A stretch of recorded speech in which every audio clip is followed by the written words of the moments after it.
الحمد للہ وکفا والصلاة والسلام علی عبادہ الذین اصطفیٰ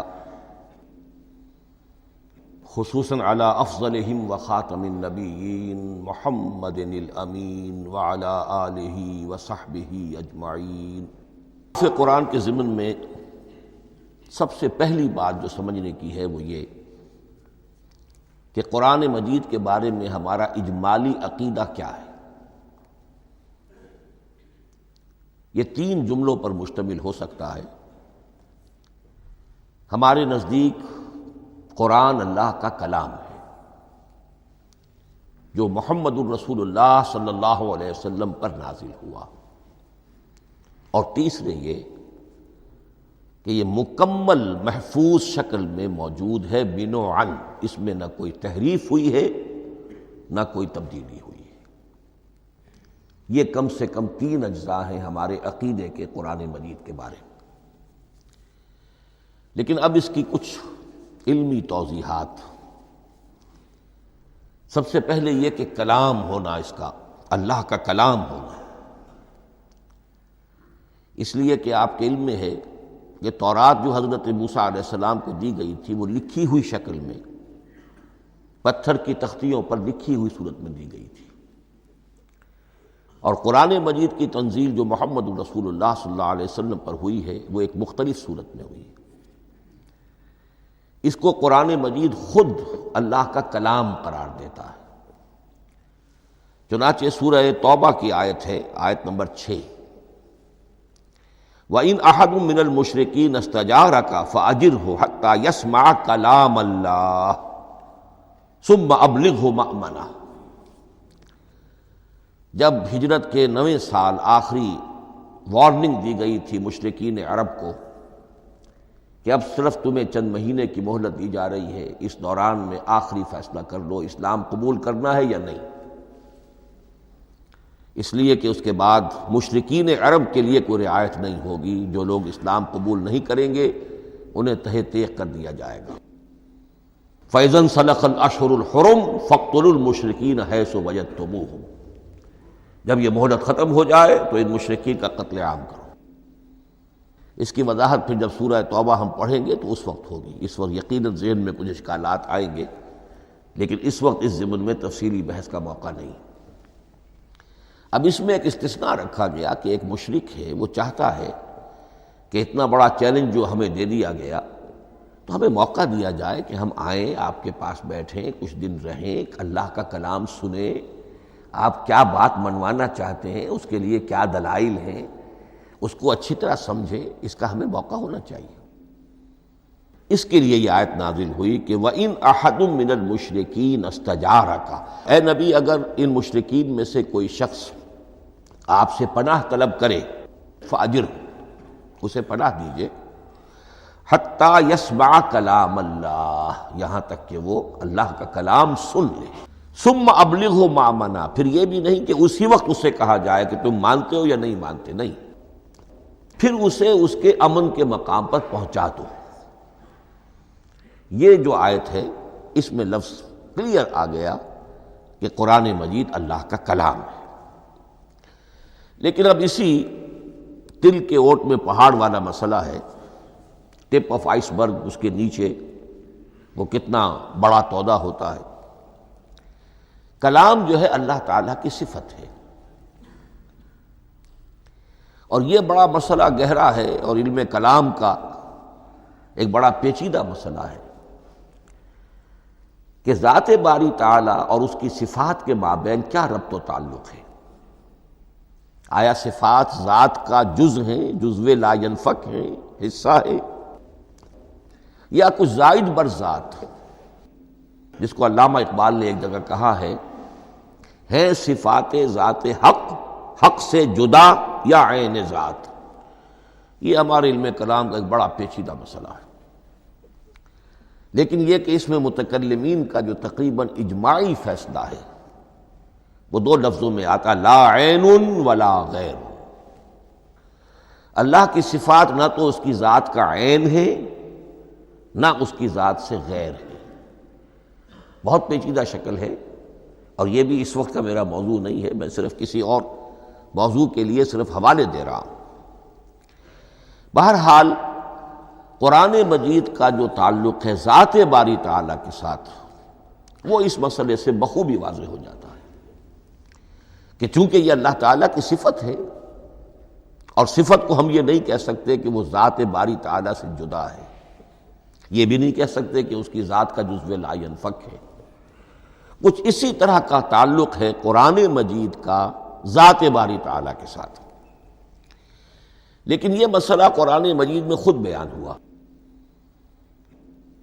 اور سورہ حشر کی آیت میں تو یہ فرمایا گیا، اللہ تعالیٰ نے اپنے اس کلام کی عظمت کو یوں بیان کیا، وہ عظمت کما ہیا، جیسے کہ وہ فی الواقع ہے، اور جس کا کہ گویا کہ پورا ادراک ہمارے لیے اپنی بہت سی محدودیتوں کی وجہ سے ممکن نہیں ہے، لیکن ایک تمثیل کے پیرائے میں سمجھایا، لو انزلنا ھذا القرآن علی جبل لرأیتہ خاشعا متصدعا من خشیۃ اللہ وتلک الامثال نضربها للناس لعلہم یتفکرون۔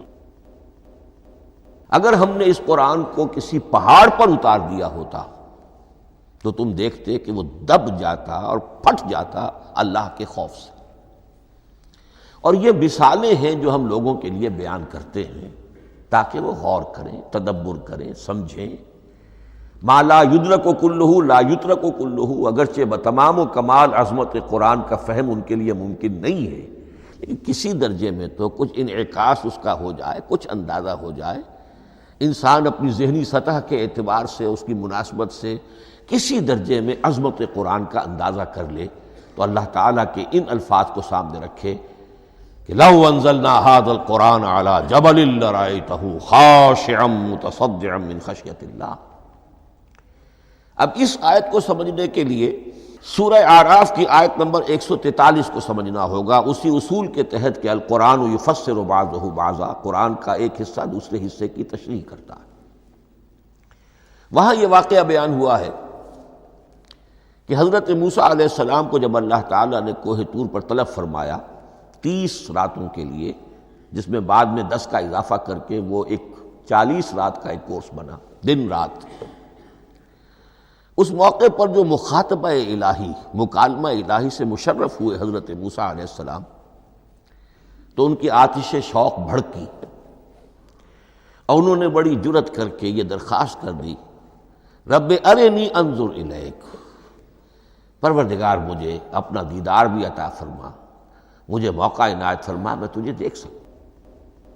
یہ ان کی وہ آتش شوق کا مسئلہ ہے، لیکن جواب کیا ملا؟ لن ترانی، تو مجھے ہرگز نہیں دیکھ سکتے، ولیکن انظر الی الجبل فإن استقر مکانہ فسوف ترانی۔ لیکن ظاہر بات ہے کہ حضرت موسیٰ علیہ السلام کو بات سمجھانے کے لیے کچھ مشاہدہ بھی کرانا تھا۔ فرمایا تم مجھے نہیں دیکھ سکتے، البتہ اس سامنے کے پہاڑ پر نگاہ جماؤ، ہم اس پر اپنی ایک تجلی ڈالیں گے۔ یہ اگلی الفاظ کے اندر وضاحت ہے، میں یہاں پہلے سے بیان کر رہا ہوں سمجھانے کے لیے۔ اگر وہ پہاڑ ہماری اس تجلی کو، تجلی کسے کہتے ہیں؟ جلا، روشنی، تو اللہ تعالیٰ کی طرف سے کوئی خاص اس کے نور کا جب پرتو ہوتا ہے کسی شے پر تو وہ اس کی تجلی ہے۔ ہم اپنی ایک تجلی اس پہاڑ پر ڈالیں گے، اگر وہ اس کو جھیل جائے، اپنی جگہ کھڑا رہ جائے، تو تم سمجھنا کہ شاید تم بھی ہمیں دیکھ سکو۔ فلما تجلی ربہ للجبل، اب یہاں وہ لفظ آ گیا، جب اللہ نے تجلی اپنی پہاڑ پر ڈالی، جعلہ دکا وخر موسیٰ صعقا، وہ پہاڑ ریزہ ریزہ ہو گیا اور حضرت موسیٰ بے ہوش ہو کر گر گئے۔ اب یہ بے ہوش ہو کر گر جانا، جبکہ وہ تجلی براہ راست بھی نہیں ہے، بالواسطہ ہے۔ مشاہدہ جو کر رہے حضرت موسیٰ وہ بالواسطہ ہے، تجلی پہاڑ پر ہے، لیکن یہ کہ اس کا بھی بالواسطہ اس کا جو ہوا ہے، اس کی جو تاثیر ہوئی حضرت موسیٰ علیہ السلام پر کہ وہ اس کی تاب نہ لا سکے اور بے ہوش ہو کر گر گئے۔ یہاں سے یہ بات سمجھ میں آتی ہے کہ یہ تجلی یہ ذات باری تعالیٰ تھی جس نے کوہ طور کو جلا کر بھسم کر دیا یا ٹکڑے ٹکڑے کر دیا، ریزہ ریزہ کر دیا۔ اب ذات الہی کے ساتھ جو تعلق ہے کلام الہی کا، اور یہ صفت جو لا عین ولا غیر کے درجے میں ہے ذات کے ساتھ، تو وہی تاثیر اس کلام الہی کی بھی ہے۔ لو انزلنا هذا القرآن على جبل لرأيته خاشعا متصدعا من خشية الله وتلك الامثال نضربها للناس لعلهم يتفكرون۔ اس حقیقت کو اس دور میں میں اپنے مطالعے کی محدودیت کا اعتراف کرتے ہوئے عرض کر رہا ہوں کہ میرے نزدیک جس قدر پرشکوہ انداز میں علامہ اقبال نے بیان کیا ہے، اسی کیفیت کو وہ شاید اس کی کوئی مثال نہ مل سکے۔ فاش گویم آنچ در دل مزمرست، یہ کتابیں نیست چیزیں دیگر است۔ میں صاف ہی کہہ دیتا ہوں جو میرے دل میں چھپی ہوئی بات ہے۔ فاش گویم آنچ در دل مزمرست، یہ کتابیں نیست، اس قرآن کو کتاب نہ سمجھنا، یہ کچھ اور شے ہے، چیزیں دیگر است۔ اب وہ چیزیں دیگر کیا ہے؟ وہی جو میں نے عرض کیا، ذات باری تعالی اور کلام کا صفت باری تعالی ہونا، اس کے بنا پر جو مناسبت ہے، جو قرب ہے، جو مشابہت ہے۔ مثل حق پنہاؤ ہم پیداستو، زندہ و پائندہ و گویاستو۔ اس کلام میں اللہ تعالیٰ کی ساری صفات کا انعکاس موجود ہے۔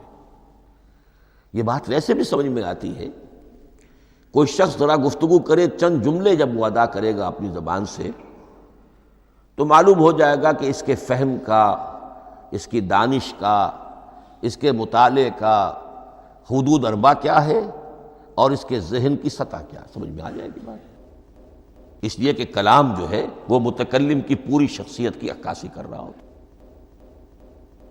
تانت بازی راگ پایا، چند جملے کسی نے کہا، پتہ چل گیا کہ یہ کس سطح کے آدمی ہیں، علمی اعتبار سے، معلوماتی اعتبار سے، تہذیبی اعتبار سے، کلچرڈ ہیں یا نہیں ہیں۔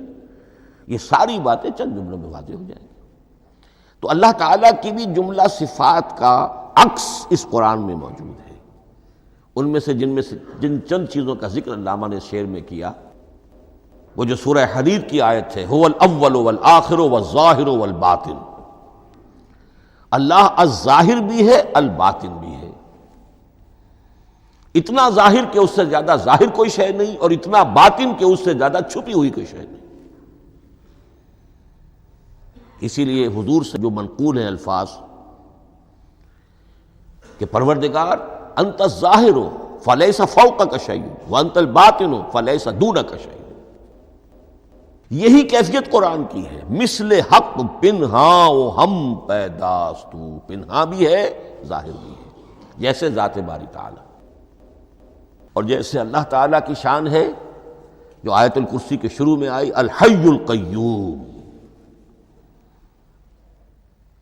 مثل حق پنہاؤ ہم پیداستو، زندہ ہو پائندہ ہو گویاستو۔ یہ قرآن جو ہے اللہ تعالیٰ کی صفات کا ایک عکس اپنے اندر رکھتا ہے۔ اس سے ذرا آگے چلیے، کلام کے بارے میں۔ اب کلام الہی ظاہر بات ہے کہ صفت ہے، اور صفت قدیم ہے۔ اللہ کی صفات حادث نہیں ہے، اللہ کی ذات بھی قدیم ہمیشہ سے ہے، اور اس کی صفات بھی قدیم ہمیشہ سے۔ اور یہ جو کلام الہی ہے، ظاہر بات ہے کہ یہ جو ہماری زبان کے حروف و اصوات ہیں، کلام الہی تو ان سے منزہ ہے، مبرہ ہے، ماورا ہے، اعلیٰ ہے، عرفہ ہے۔ ہماری زبانوں کے حروف و اصوات، الفابیٹس جگہ جگہ تبدیل ہو جائیں گے، انگریزی کے کچھ اور ہیں، اردو کے کچھ اور ہیں، عربی کے کچھ اور ہیں۔ کلام الہی ان تمام سے آگاہ، عرفہ، منزہ اور مبرہ ہے۔ یہ کلام الہی جب بھی نازل ہوا ہے، ظاہر بات ہے حضرت موسیٰ پر اگر کتاب اتاری گئی، وہ بھی علم الہی سے آئی، لیکن وہ عبرانی زبان میں آئی۔ حضرت عیسیٰ علیہ السلام پر انجیل اتاری گئی، ہم یقین سے نہیں کہہ سکتے، دو میں سے کسی ایک زبان میں اتاری گئی ہوگی یا عبرانی ہوگی، اس لیے کہ شام کے جس علاقے میں، فلسطین کے جس علاقے میں ان کی پیدائش ہوئی اور جہاں وہ دعوت و تبلیغ کے لیے گھومتے رہے، اس کے عوام کی زبان تھی آرامی اور خواص کی زبان تھی عبرانی، ہیبریو۔ تو یا تو وہ بھی تورات کی طرح عبرانی ہی میں نازل ہوئی تھی یا آرامی میں ہوگی، لیکن اب کوئی نسخہ نہ ہیبریو کا، کوئی قدیم نسخہ دنیا میں موجود ہے، نہ آرامی کا۔ جو سب سے پرانا نسخہ ملتا ہے انجیل کا، وہ اس کا ترجمہ ہے، لیٹن زبان کا ترجمہ ہے یا گریک ترجمہ ہے، اصل کوئی نہیں۔ بہرحال جب وہ کلام الہی محمد الرسول اللہ پر نازل ہوا، اب اس نے حروف و اصوات کا وہ جامہ پہنا کہ جو عربی زبان کے ہیں۔ یہی وجہ دیکھیے، میں نے جو آیت سورہ حامیم، یہ جو سلسلہ سور ہے اس میں سے سورہ زخرف کی آیت جو میں نے آپ کو سنائی، حامیم والکتاب المبین انا جعلناہ قرآنا عربیا لعلکم تعقلون، ہم نے بنا دیا ہے اپنے اس کلام کو قرآن عربی، اس کو عربی حروف و اصوات کا جامہ ہم نے پہنا دیا ہے، انا جعلناہ قرآنا عربیا لعلکم تعقلون، کہ چونکہ مخاطب اول جو قوم تھی امیین، ان کی زبان عربی تھی، لعلکم تعقلون، تاکہ تم اس کو سمجھ سکو۔ اب اس سے آگے چلیے، اصل قرآن مجید کے 3 مقامات سے معلوم ہوتا ہے، اصل قرآن اللہ کے پاس ہے۔ یہ قرآن جو ہمارے پاس ہے، مصحف ہے، مصحف عثمان رضی اللہ تعالی عنہ، یہ اس قرآن کی مصدقہ نقل ہے۔ اصل قرآن کہاں ہے؟ ایک جگہ فرمایا بل ہوا قرآن مجید فی لوح محفوظ، لوح محفوظ میں ہے، اصل قرآن وہاں ہے۔ اسی طریقے سے اسی سورہ زخرف کی اگلی آیت کیا ہے؟ ہم نے اسے عربی قرآن بنا کر اتارا، لیکن اصل قرآن کیا ہے؟ وَإِنَّهُ فِي أُمِّ الْكِتَابِ لَدَيْنَا لَعَلِيٌّ حَكِيمٌ، حقیقت میں تو یہ ام الکتاب میں ہے جو ہمارے پاس ہے، اور علی ہے، بہت بلند، حکیم، بڑی حکمت والا، یا محکم، مضبوط۔ حکیم کے دونوں معنی ہیں۔ استحکام بھی اسی ہے کاف اور میم کے مادے سے بنا ہے، کسی شے کا پختہ ہو جانا، مضبوط ہو جانا، اور عقل کی پختگی وہ حکمت ہے، وہ دانائی ہے۔ اس اعتبار سے نوٹ کیجئے، اصل قرآن کہاں ہے؟ لوح محفوظ میں۔ اصل قرآن کہاں ہے؟ ام الکتاب میں۔ اسی کو کہا گیا ہے ایک اور مقام پر، فی صحف مکرمۃ مرفوعۃ مطہرۃ بایدی سفرۃ کرام بررہ۔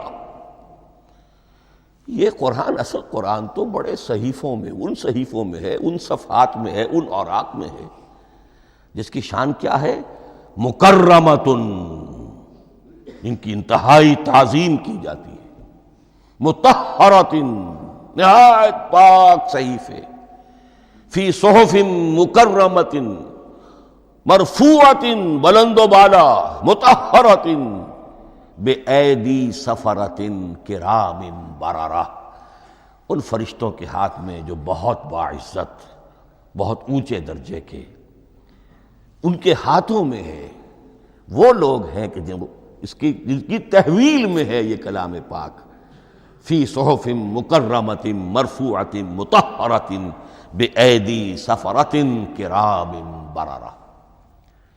اب اسی کو بیان کیا ہے سورہ واقعہ میں، فلا اقسم بمواقع النجوم، تو نہیں، میں قسم کھاتا ہوں ستاروں کے ڈوبنے کی جگہ کی۔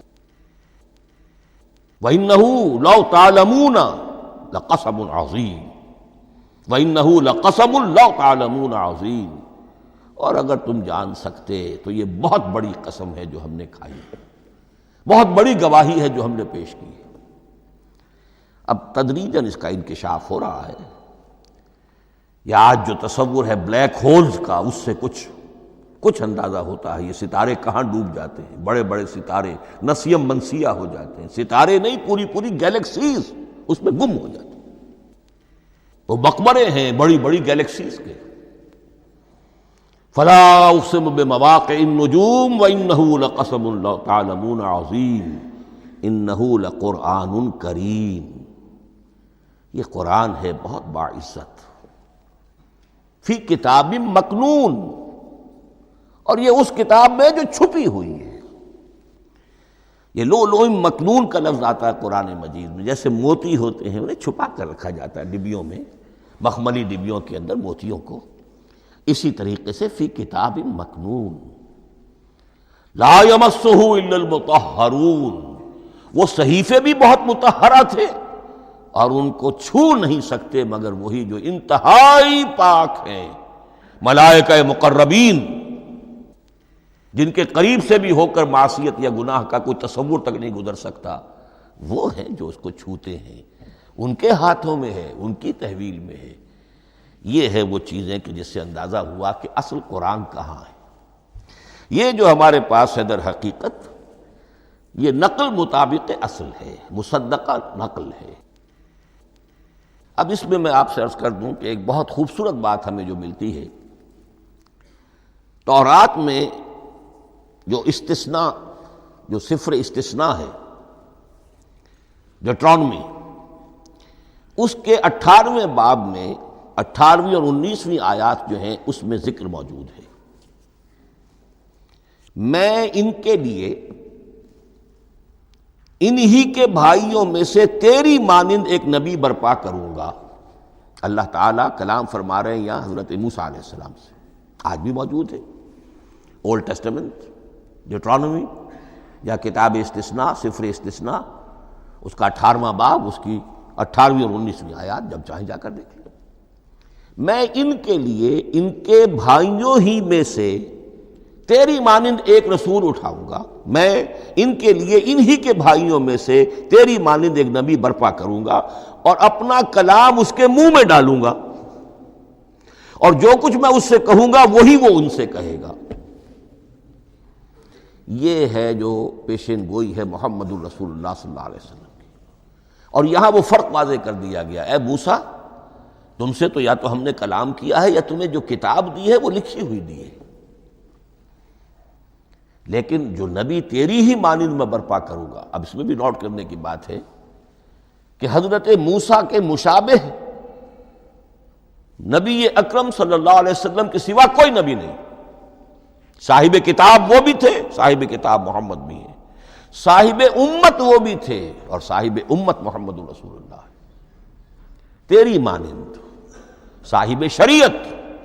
حضرت عیسیٰ صاحب شریعت نہیں تھے، شریعت موسوی ہی کو نافذ کرنے کے لیے آئے تھے، ان کی حیثیت دین موسوی کے مجدد کی تھی، ویسے نبی تھے، اللہ کے فضل و کرم سے نبی تھے، اس میں کوئی شک نہیں، رسول تھے، لیکن یہ کہ ان کے کام کی نوعیت کیا تھی، اس لیے کہ کوئی نئی شریعت لے کر نہیں آئے۔ اب بھی انجیل میں الفاظ موجود ہیں، don't think I have come to destroy law, the Mosaic law جسے یہ کہتے ہیں، شریعت موسوی، وہ تم پر نافذ رہے گی، تم اس کی پابندی کرو گے، چونکہ صاحب شریعت رسول یا موسیٰ یا محمد صلی اللہ علیہ وسلم علیہ الصلوۃ والسلام، تو میں ان کے بھائیوں میں سے، اب بھائی کون ہوں گے؟ ظاہر بات ہے بنی اسرائیل، ان کے کزنز کون ہیں؟ بنی اسماعیل، بنی اسرائیلی تو جو بھی نبی ہے وہ انہی میں سے ہے، ان کے بھائیوں میں سے، تو بھائی تو ہوگا، ان کا کزن ہوگا، اب وہ کون ہے؟ بنی اسماعیل۔ تو ان کے بھائیوں میں سے گویا کہ غیر اسرائیلی جو ان کے قریب ترین قرابت دار ہوں گے وہ بنو اسماعیل ہیں۔ تیرے مانند صاحب شریعت نبی میں برپا کروں گا، لیکن اس پر جو میرا کلام اترے گا وہ کس شکل میں اترے گا؟ میں اپنا کلام اس کے منہ میں ڈالوں گا، اور پھر وہ جو کچھ کہے گا وہ وہی کہے گا جو میں نے کہا ہے۔ اب اس کے حوالے سے ایک بہت اہم بات سمجھ لیجئے، اور قرآن مجید کے دو اہم مقامات کی وضاحت اس سے ہو جائے گی۔ یہ کلام اللہ، قرآن مجید میں اس کو قول جبرائیل بھی کہا گیا ہے۔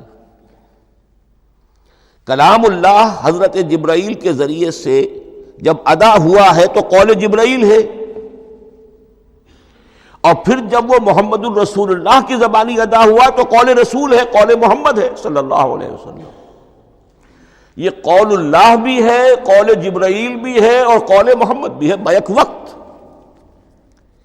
یہ بات دیکھیے سورۃ تکویر، اذا الشمس کورت، انہ لقول رسول کریم ذی قوت عند ذی العرش مکین مطاع ثم امین وما صاحبکم بمجنون۔ یہ یہاں پر حضرت جبرائیل کا ذکر ہو رہا ہے۔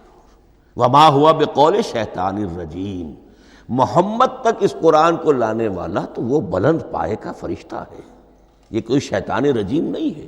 اس لیے کہ مکے والوں نے کہہ دیا تھا ہو سکتا ہے کوئی بدروح آئی ہو محمد پر، اور اس بدروح نے کوئی الٹی سیدھی بات سکھا دی ہو، نہیں۔ انہ لقول رسول کریم، یہاں رسول کریم کون ہے؟ حضرت جبرائیل۔ انہ لقول رسول کریم ذی قوت عند ذی العرش مکین، بڑی قوت والا اور جس کا بڑا اونچا مقام اور مرتبہ ہے عرش والے کے قریب۔ ذی قوت عند ذی العرش مکین مطاع ثم امین، وہ فرشتوں کے مطاع ہیں، فرشتے ان کی اطاعت کرتے ہیں، فرشتوں کے سردار ہیں، اور پھر ساتھ ہی پورے امین ہیں، جبرائیل امین، یہ ہم لفظ استعمال کرتے ہیں۔ اور اس کے بعد آگے جا کے فرمایا وما ہوا بقول شیطان الرجیم، یہ کسی شیطان رجیم کا قول نہیں ہے۔ اب یہاں اس سورہ تکویر میں قرآن کو قول جبرائیل قرار دیا گیا، لیکن سورۃ الحاقہ میں چلیے،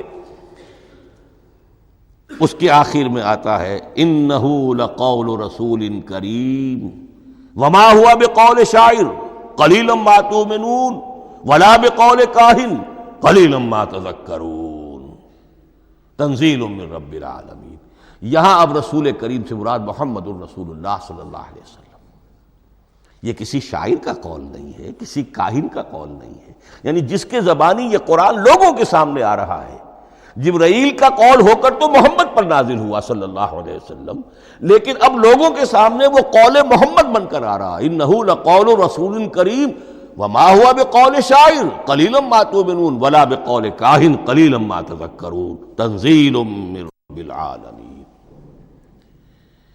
تو قرآن مجید کلام اللہ ہے، پھر وہ قول جبرائیل بنا جب جبرائیل نے آ کر محمد کو سنایا، اور پھر وہ قول محمد بنا جب محمد کی زبان مبارک سے لوگوں نے اسے سنا، اہل عرب نے سنا، اور پھر وہ بات پھیلتی چلی گئی۔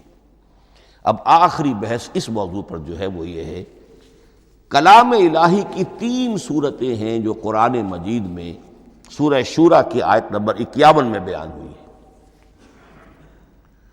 وما کان لبشر ان یکلمہ اللہ، کسی بشر، کسی انسان کی یہ حیثیت نہیں ہے، مقام نہیں ہے کہ اللہ اس سے کلام کرے۔ یہ نہیں کہا کہ اللہ کے لیے ممکن نہیں ہے، نہیں، اللہ کے لیے تو ہر شے ممکن ہے، لیکن کسی بشر کا یہ مقام نہیں ہے کہ اللہ اس سے کلام کرے۔ مخلوق ہے، بشر ہے۔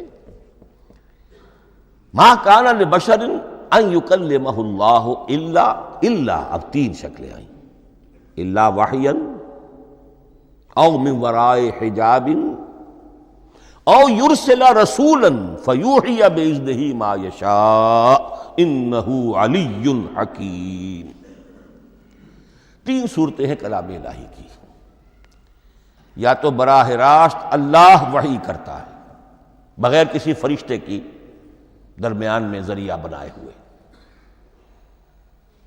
اسی کا نام الہام ہے، اسی کا نام تحدیث ہے۔ یہ غیر نبی کے ساتھ بھی ہوتا ہے۔ حضور نے فرمایا ہر نبی کی امت میں محدث ہوتے تھے جن سے اللہ کلام کرتا تھا، اور میری امت کا محدث عمر ہے رضی اللہ تعالی عنہ۔ محدث، محدث نہیں، محدث کے معنی ہے علم حدیث کا ماہر۔ امام بخاری محدث ہیں، امام مسلم محدث ہیں۔ محدث تحدیث سے مفعول بنا، جس سے بات کی جاتی ہے، محدث۔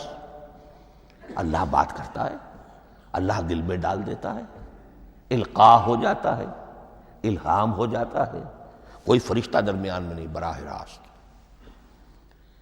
دوسری شکل کلام کی کیا ہے؟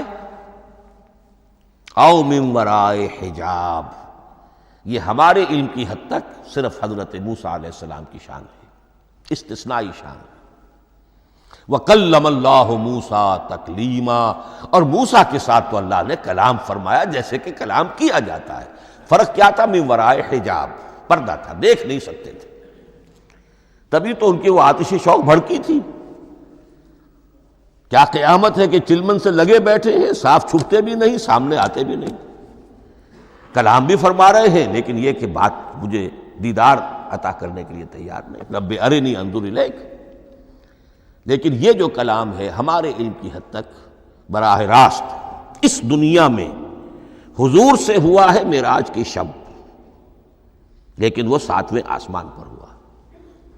اس دنیا میں ہمارے علم کی حد تک یہ کلام براہ راست من ورائے حجاب صرف حضرت موسیٰ علیہ السلام کی استثنائی شان ہے۔ اور تیسرا ہے او یرسل رسولا فیوحی باذنہ ما یشاء، یا تیسری صورت یہ کہ اللہ کسی پیغامبر کو بھیجتا ہے جو وحی کرتا ہے جو اللہ چاہتا ہے۔ یہ تیسری شکل ہے وحی کی۔ قرآن مجید اس تیسری شکل میں نازل ہوا ہے محمد الرسول اللہ صلی اللہ علیہ وسلم پر۔ حضور کو جو الہام ہو جاتے تھے، جو حضور کو القاء ہو جاتا تھا، جو آپ کے دل میں براہ راست اللہ کی طرف سے وحی آتی تھی، وہ قرآن میں شامل نہیں ہے۔ اگرچہ حضور کے خواب بھی سچے تھے، وہ بھی اللہ کی طرف سے ہوتے تھے، شیطان کی آمیزش نہیں ہو سکتی تھی، لیکن یہ بھی قرآن میں شامل نہیں ہے۔ قرآن میں شامل ہے تیسری قسم کی وحی، او یرسل رسولا، پھر ہم بھیجتے ہیں ایک پیغامبر کو فرشتوں میں سے۔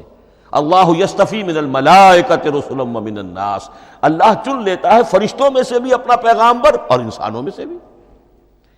تو فرشتے کے ذریعے سے ایک فرشتہ جو اللہ سے لیتا ہے اور انسان رسول انسان تک پہنچا دیتا ہے۔ اب وہ رسول انسان، رسول بشر جو ہے وہ اپنے ہم نوع ہم جنس لوگوں کو پہنچاتا ہے۔ تو اللہ یستفی من الملائکۃ رسلا ومن الناس، یہاں وہی بات فرمائی او یرسل رسولا فیوحی باذنہ ما یشاء، پھر وہ وحی کرتا ہے اللہ کے حکم سے جو اللہ چاہتا ہے۔ یہ کلام الہی کی یہ تیسری شکل ہے جو محمد الرسول اللہ صلی اللہ علیہ وسلم پر نازل ہوا، اور وہ ہے قرآن حکیم۔ اب ایک اور بحث جو علمی ہے وہ یہ ہے کہ حضور پر جو اس کا نزول ہوا اس کی کیفیات کیا تھی۔ دو الفاظ استعمال ہوتے ہیں، انزال بھی اور تنزیل بھی۔ ان دونوں میں فرق کیا ہے اس کو نوٹ کر لینا چاہیے۔ لغوی اعتبار سے جان لینا چاہیے، نزل ینزل کسی کا خود اترنا، نازل ہونا، اترنا۔ انزل ینزل دفعتاً اتار دینا، کسی اور نے کسی شے کو دفعتاً نیچے اتار دیا۔ یہی مفہوم نزلہ کے ساتھ بے لگ جائے تو آ جاتا ہے، با کے ساتھ نزلہ بہی، یہ اتارنے کے مفہوم میں آئے گا۔ لفظی ترجمہ یہ بھی کر سکتے وہ اترا اس شے کے ساتھ، نزلہ بہ الروح الامین، اس کو لے کر نازل ہوا خود روح الامین فرشتہ علی قلبک، اے محمد صلی اللہ علیہ وسلم آپ کے قلب مبارک پر۔ تو نزلہ بے اور انزال اس کے معنی ایک ہی ہے، لیکن اگلا لفظ ہے تنزیل، نزل ینزل تنزیلا، اس کے معنی ہے رفتہ رفتہ، تدریجاً، نجمن نجمن، تھوڑا تھوڑا کر کے، وقفے وقفے سے اتارنا۔ جیسے عربی میں اعلام کہیں گے کسی کو کچھ بتا دینا، باخبر کر دینا، مطلع کر دینا، بھائی مطلع کر دیا میں نے، اب تم جانو تمہارا کام، یہ اعلام کہلائے گا۔ تعلیم کسے کہتے ہیں؟ سکھانا، درجہ بدرجہ، دیکھنا اس کی استعداد کیا ہے، آج یہ کیا بات سمجھ سکتا ہے، میں اتنے ہی درجے تک سمجھاؤں، اب کل میں اسے مزید سمجھاؤں گا، پرسوں مزید سمجھاؤں گا۔ یہ درجہ بدرجہ کسی شے کو سمجھانا، یہ تعلیم ہے۔ تو انزل ینزل انزالا، یہ ہے اتار دینا دفعتاً، اور نزل ینزل تنزیلا، یہ ہے تدریجاً اتارنا۔ اب قرآن مجید کے لیے یہ دونوں الفاظ مستعمل ہیں۔ لیلۃ القدر اور لیلۃ المبارکہ، ہم یہ دو بھی نوٹ کر لیجئے، قرآن مجید میں چونکہ اہم مضامین کم سے کم دو جگہ پر ضرور آتے ہیں۔ انا انزلناہ فی لیلۃ القدر، یہاں انزلنا ہے، نزلنا نہیں ہے، انزلنا ہے، ہم نے اتارا اس کو لیلۃ القدر میں۔ اور باقی صورت تو آپ کو یاد ہوگی، وما ادراک ما لیلۃ القدر، لیلۃ القدر خیر من الف شہر، تنزل الملائکۃ والروح فیہا باذن ربہم من کل امر سلام ہی حتی مطلع الفجر۔ لیکن یہ اہم مضمون قرآن مجید میں دوسری جگہ بھی ہے، سورہ دخان کے شروع میں فرمایا حامیم والکتاب المبین انا انزلناہ فی لیلۃ مبارکۃ انا کنا منذرین فیہا یفرق کل امر حکیم امرا من عندنا انا کنا مرسلین رحمتا من ربک انہ هو السمیع العلیم۔ یہ لیلۃ المبارکہ ہے، ایک ہی ہے، لیلۃ القدر اور لیلۃ المبارکہ، ان دونوں کے لیے وہی انزلنا کا لفظ آیا۔ لیکن یہ کہ سابقہ کتابوں کے اعتبار سے قرآن مجید کا فرق واضح کیا گیا ہے، مثلا سورہ نساء کی آیت نمبر 136 بہت نمایاں ہے، بہت نمایاں ہے۔ وہاں فرمایا گیا یا ایھا الذین آمنوا آمنوا باللہ ورسولہ والکتاب الذی نزل علی رسولہ والکتاب الذی انزل من قبل۔ اے ایمان کے دعوے دارو، حقیقتاً ایمان لاؤ، ایسے ایمان لاؤ جیسے ایمان لانے کا حق ہے، اللہ پر بھی اور اس کے رسول پر بھی، اور اس کتاب پر بھی جو اللہ نے اپنے رسول پر نازل فرمائی، اور اس کتاب پر بھی جو اللہ نے پہلے نازل فرمائی۔ لیکن نازل کے لیے یہاں آیا حضور کے لیے والکتاب الذی نزل علی رسولہ، تنزیل کی شکل میں، اور تورات کے لیے والکتاب الذی انزل من قبل، وہ تو دفعۃ واحداً لکھی ہوئی تختیوں کی شکل میں حضرت موسیٰ علیہ السلام کو دے دی گئی تھی۔ تو یا ایھا الذین آمنوا آمنوا باللہ ورسولہ والکتاب الذی نزل علی رسولہ والکتاب الذی انزل من قبل۔ یہ جو تنزیل ہوئی ہے حضور پر، یعنی لیلۃ القدر میں جو رمضان مبارک میں ہے، پورا قرآن لوح محفوظ سے، کتاب مکنون سے، ام الکتاب سے نقل کر کے اتار دیا گیا سمائے دنیا تک۔ پہلا آسمان جسے ہم کہتے ہیں سمائے دنیا، وہ آسمان جو قریب ترین ہے دنیا کے، وہاں سے اب یہ درجہ بدرجہ تھوڑا تھوڑا، چند آیتیں، چند سورتیں، پھر آیتیں، پھر سورتیں، یہ نازل ہوا محمد الرسول اللہ صلی اللہ علیہ وسلم پر۔ گویا کہ پہلا مرحلہ انزال کا ہے، پورا قرآن لوح محفوظ یا کتاب مکنون یا ام الکتاب سے نقل کر کے اتار دیا گیا سمائے دنیا تک۔ یہ ہے انزل ینزل انزالا، انا انزلناہ فی لیلۃ القدر انا انزلناہ فی لیلۃ مبارکہ۔ لیکن محمد الرسول اللہ پر یہ نازل ہوا اب تھوڑا تھوڑا، نجمن نجمن، درجہ بدرجہ، تدریجاً، یہ ہے تنزیل۔ اس تنزیل کی حکمت قرآن مجید میں بیان ہوئی ہے، اور اس اعتبار سے کہ اہل عرب نے، اہل مکہ نے اعتراض کیا تھا کہ یہ پورا قرآن کیوں نہیں محمد ایک ہی مرتبہ پیش کر دیتے صلی اللہ علیہ وسلم۔ اس میں جو چیز مضمر تھی وہ یہ تھی کہ چونکہ یہ حقیقت میں اللہ کا کلام نہیں ہے، یہ محمد کا اپنا کلام ہے، تو کوئی شاعر دنیا میں ایسا نہیں ہے جو ایک دم اپنا پورا دیوان دے دے۔ وہ تو ساری عمر میں تھوڑا تھوڑا، آج غزل کہی، کل قصیدہ کہا، پرسوں کچھ اور کہا، پھر وہ جمع ہوتا ہے تو وہ دیوان بنتا ہے۔ اسی طریقے سے تو یہ کر رہے ہیں۔ اگر یہ اللہ کا کلام ہوتا تو بیک وقت آ جاتا۔ یہ تو ذرا محنت کرتے ہیں، کچھ اس کے اندر اس کو اپنی محنت سے کوشش کر کے کچھ موضوع کرتے ہیں، کلمات، الفاظ، اور اس طریقے سے رفتہ رفتہ لے کر آ رہے ہیں۔ اس لیے ان کا اعتراض نقل ہوا ہے یہ وَقَالَ الَّذِينَ كَفَرُوا لَوْلَا نُزِّلَ عَلَيْهِ الْقُرْآنُ جُمْلَةً وَاحِدَةً، انہوں نے کیوں نہیں اترا یہ قرآن پورا کا پورا ایک ہی بار؟ یہ اعتراض تھا۔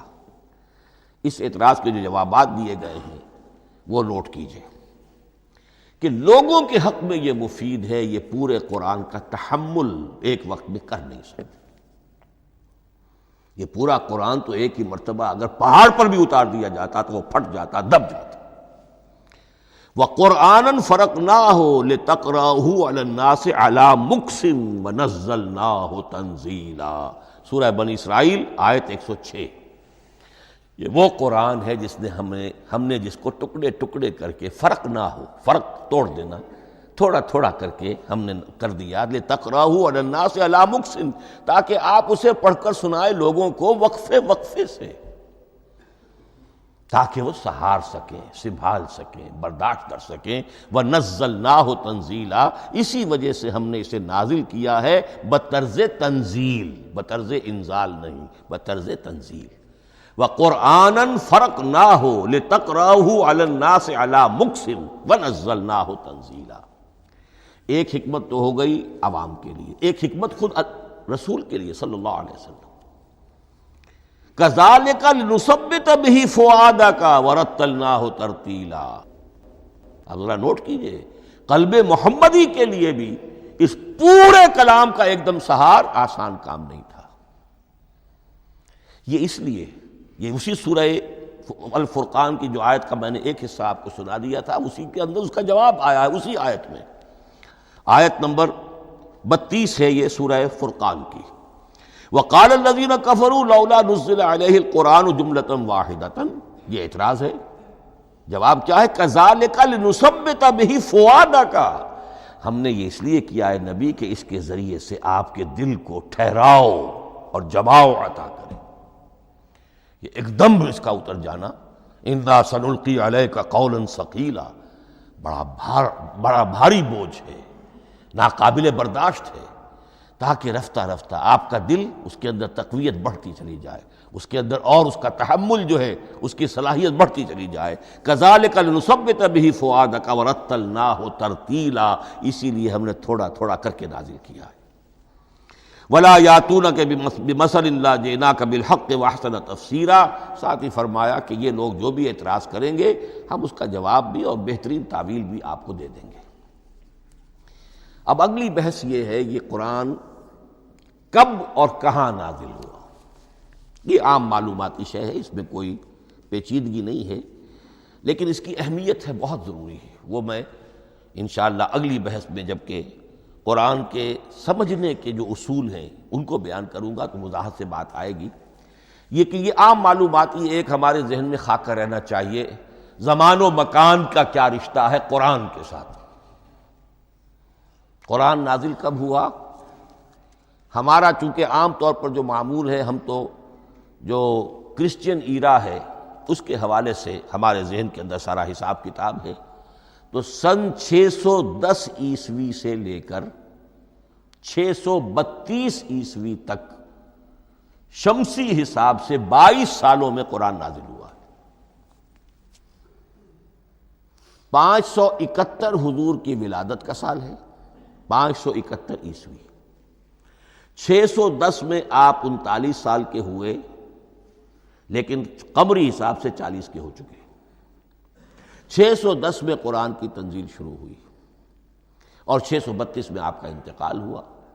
22 برس زمانی اعتبار سے نقشہ ذہن میں رکھیے، اور اسے ہم اگر دوسرے حساب سے کہیں گے تو عام الفیل، وہ جو ابرہہ آیا تھا بیت اللہ کو ڈھانے کے لیے، وہ سال عربوں میں بہت مشہور ہو گیا تھا، اور وہی سال حضور کی ولادت کا ہے، تو عام الفیل ہی میں حضور کی ولادت ہوئی، لہذا 40 عام الفیل میں قرآن مجید کا نزول شروع ہوا، اور 11 ہجری تک یہ 23 برس بنتے ہیں قمری حساب سے۔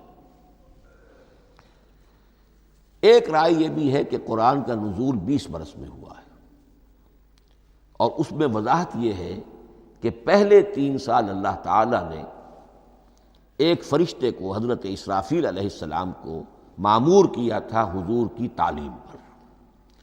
دنیاوی اعتبار سے حضور نے کوئی تعلیم حاصل نہیں کی، آپ امی تھے،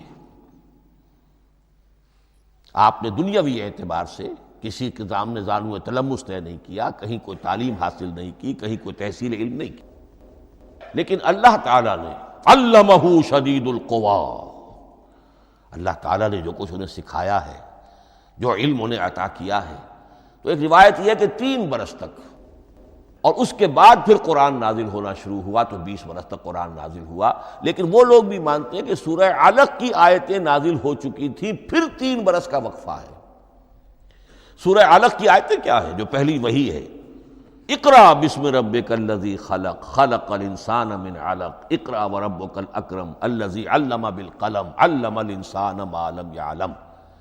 گویا کہ بسم اللہ ہو رہی ہے محمد الرسول اللہ صلی اللہ علیہ وسلم کی تعلیم کی، اور جن گھرانوں میں یہ رواج ابھی تک چل رہا ہو، بسم اللہ بچوں کی کراتے ہیں، ایک تقریب کی شکل میں منعقد کرتے ہیں، ہمارے ہاں یہ رواج تھا، اب ہم چھوڑ چکے ہیں، کہ جو تقریب بھی حضور کی اور صحابہ کی زندگیوں سے ثابت نہ ہو، ہمیں کوشش کرنی چاہیے کہ ان تقریبات کا سلسلہ منقطع کریں۔ ما انا علیہ واصحابی، ہماری تقریبات جو ہیں وہ بس وہیں تک محدود رہنی چاہیے۔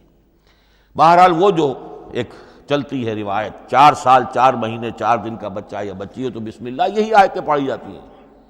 پڑھ تو نہیں سکتا، انگلی رکھ کر پڑھانے والا کوئی عالم دین بیٹھ جاتا ہے سامنے، وہ نہا دھو کر بچہ یا بچی بیٹھی ہوئی ہے، اور اس کو اقرأ بسم ربک الذی خلق خلق الانسان من علق اقرأ وربک الاکرم الذی علم بالقلم علم الانسان ما لم یعلم۔ اب اس میں تو سارا پڑھنے پر زور ہے، حصول علم پر زور ہے، کسی تبلیغ کا حکم ہی نہیں، ابھی رسالت کا کوئی تذکرہ کچھ بھی نہیں، اس میں تو قیامت کا بھی کوئی ذکر نہیں۔ اب اس کے بعد روایت یہ ہے کہ 3 برس تک پھر حضرت اسرافیل دن رات حضور کے ساتھ رہے ہیں اور آپ کی تعلیم ہوئی ہے، اور پھر 3 برس کے بعد پھر وحی کا سلسلہ شروع ہوا ہے، واللہ عالم۔ لیکن یہ کہ جب سورہ اقرا نازل ہو چکی ہے، اس کی 5 آیتیں، تو وہ 3 برس بھی اس کا وقفہ شمار ہوں گے، زمانہ نزول پھر وہی 23 برس رہے گا۔ اسی کے ساتھ میں نے عرض کیا تھا کہ دوسری بات یہ کہاں نازل ہوا قرآن۔ ایک لفظ میں تو یہ سمجھ لیجئے یہ حجاز میں نازل ہوا۔ حجاز جزیرہ نماء عرب کا ایک خاص حصہ ہے، پہاڑی سلسلہ، یوں سمجھ لیجئے، اس کو ذہن میں رکھیے۔ جزیرہ نماء عرب جو ہے وہ شمال سے جنوب کی طرف چوڑا ہوتا جاتا ہے، شمال میں شام اور عراق کی طرف جاتا ہے تو وہ تنگ ہے، پھر نیچے چوڑا ہو رہا ہے۔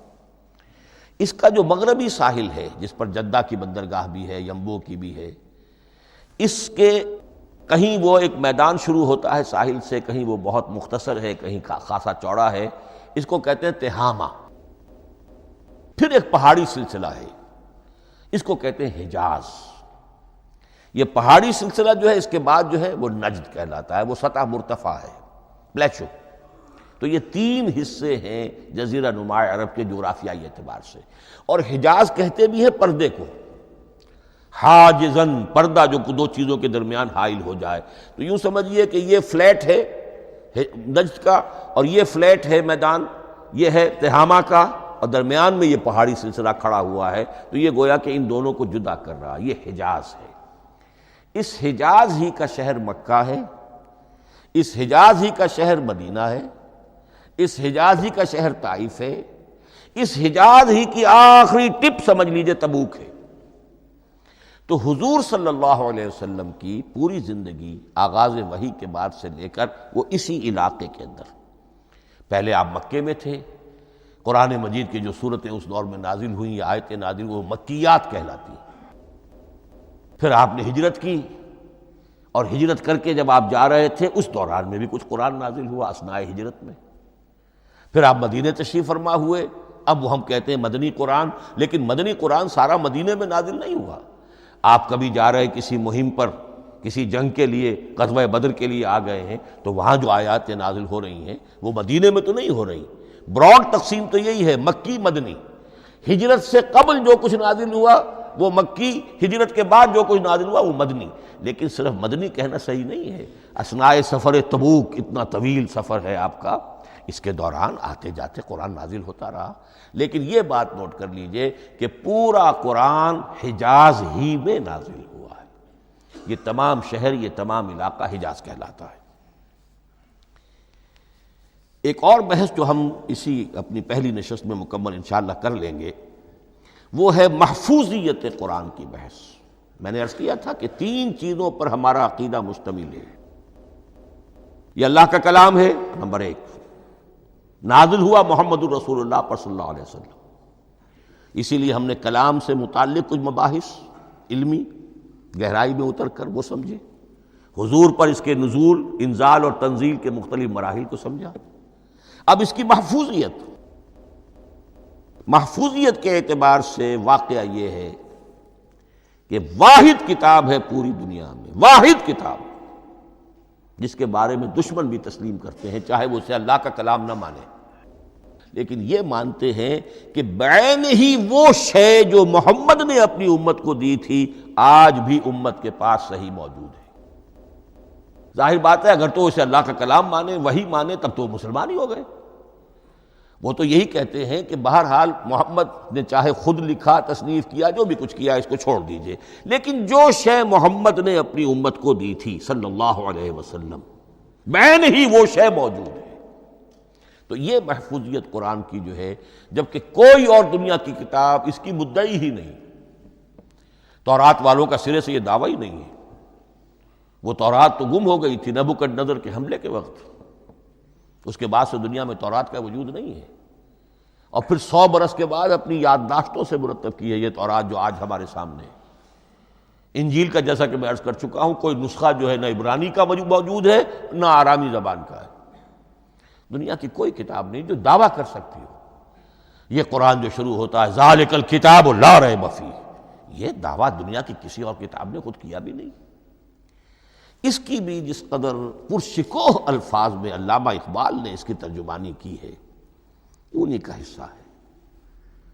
حرف اورا ریب نئے، تبدیل نئے، آیش شرمندہ تعویل نئے۔ اس قرآن کے کسی حرف میں کوئی تحریف ہو جانا نہیں، امکان ہی نہیں، قطعی طور پر۔ کسی لفظ کا بدل دیا جانا نہیں، حرف اورا ریب نئے، تبدیل نئے، اس میں کسی کا شک پر مبنی ہونا نہیں، آیش شرمندہ تعویل نئے۔ اس کی آیت کوئی بھی ایسی نہیں جسے تروڑا مروڑا جا سکے، یہ اپنی حفاظت خود کرتی ہے۔ لا یاتیہ الباطل من بین یدیہ ولا من خلفہ، حامیم السجدہ کی آیت نمبر 42۔ اس پر باطل حملہ آور ہو ہی نہیں سکتا۔ انا نحن نزلنا الذکر وانا لہ لحافظون، ہم ہی نے یہ الذکر نازل کیا ہے اور ہم ہی اس کی حفاظت کرنے والے ہیں۔ جہاں تک پہلے ٹکڑے کا تعلق ہے اس آیت مبارکہ کا، اس میں تو تورات بھی آئے گی۔ تورات کس نے نازل کی؟ اللہ نے نازل کی۔ انجیل کس نے نازل کی؟ اللہ نے نازل کی۔ انا انزلنا التوراۃ فیہا ھدی ونور، یہ سورہ مائدہ میں الفاظ ہیں۔ انجیل کے بارے میں بھی ہم نے انجیل عطا کی عیسیٰ کو، فیہ ھدی ونور، لیکن یہ کہ انا نحن نزلنا الذکر، اس کو اس قدر تاکید کے ساتھ کہہ کر وَإِنَّا لَهُ لَحَافِظُونَ، اور ہم ہی اس کے محافظ ہیں۔ لیکن اس موضوع پر اہم ترین مقام جو ہے قرآن مجید کا وہ سورہ قیامہ کی یہ آیات ہے، لا تحرک بہ لسانک لتعجل بہ۔ جب قرآن نازل ہوتا تھا حضور جلدی جلدی زبان کو حرکت دیتے تھے، یاد کر لیں، مبادا کہیں بھول جاؤں، مبادا کوئی لفظ جو ہے تبدیل ہو جائے۔ یہ مشقت جو آپ جھیل رہے تھے اس سے اللہ نے روک دیا از راہ شفقت اور محبت۔ لا تحرک بہ لسانک لتعجل بہ ان علینا جمعہ وقرآنہ، ہمارے ذمے ہے اس کو جمع کر دینا، آپ کے سینے میں جمع کر دیں گے اس کو۔ اور صرف جمع کرنا نہیں، قرآن، ترتیب۔ قرآن ہوتا ہے پڑھا جاتا ترتیب سے، یعنی ترتیب نزولی، یہ بعد میں ہماری علیحدہ بحث بھی آئے گی کہ ترتیب نزولی اور ہے، ترتیب مصحف اور ہے، یہ ترتیب بھی ہم کروا دیں گے، یہ بھی ہمارے ذمے ہے۔ ان علینا جمعہ وقرآنہ فاذا قرأناہ فاتبع قرآنہ، پھر جب ہم جس ترتیب سے پھر آپ کو پڑھائیں اسی ترتیب کی پیروی کیجیے۔ یہ جو ہے کہ قرآن کا جمع اور تدوین، یہ بھی اللہ تعالیٰ نے اس کی ضمانت لی، اور اس کی ترتیب بھی اللہ تعالیٰ ہی کی ضمانت سے ہے۔ اس اعتبار سے محفوظیت قرآن کے یہ دونوں پہلو ہمارے سامنے رہنے چاہیے۔ بارک اللہ لی ولکم فی القرآن العظیم ونفعنی وإیاکم بالآیات والذکر الحکیم۔